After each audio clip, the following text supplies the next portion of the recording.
اجمل كلام شفته في حياتي. لما نشوف بقى حنفي هيعمل ايه بعد اليافطة الحلوة دي. احلى حاجة في الدنيا ان المطبخ يكون مغلق للصيانة، مغلق للراحة النفسية. الواحدة مننا بتتعب طول السنة، لازم تدي نفسها راحة من المطبخ.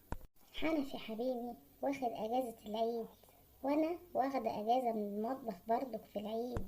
جرى ايه يا سعدية؟ انت قاعدة هنا وبتتفرجي على التلفزيون وبتشربي شاي وسايباني جعان؟ فركش يا حنفي يا حبيبي. يعني ايه فركش؟ يعني ايه فركش دي؟ يعني انت فاكرنا مطعم؟ احنا كده خلاص اجازة، مغلق للراحة النفسية، ومكتوب على المطبخ مغلق للراحة النفسية، إدارة المطبخ سعدية. لا، ازاي يا سوسو يا حبيبتي؟ ده مكتوب يافطة دلوقتي مفتوح للضرورة القصوى. وتعالي معايا، تعالي معايا المطبخ وشوفي. طب اطلع برا يا حنفي، اطلع يلا بسرعة، احنا هناكل برا النهاردة. خلاص يا سوسو يا حبيبتي، وانا اقدر ارفض لك طلب؟ انا اشتريت اكل من بره النهارده، بس بكره بقى ناكل اكل من البيت.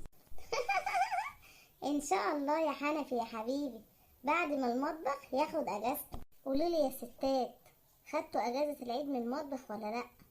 هما الرجالة فاكريننا ايه، الشيف حسن؟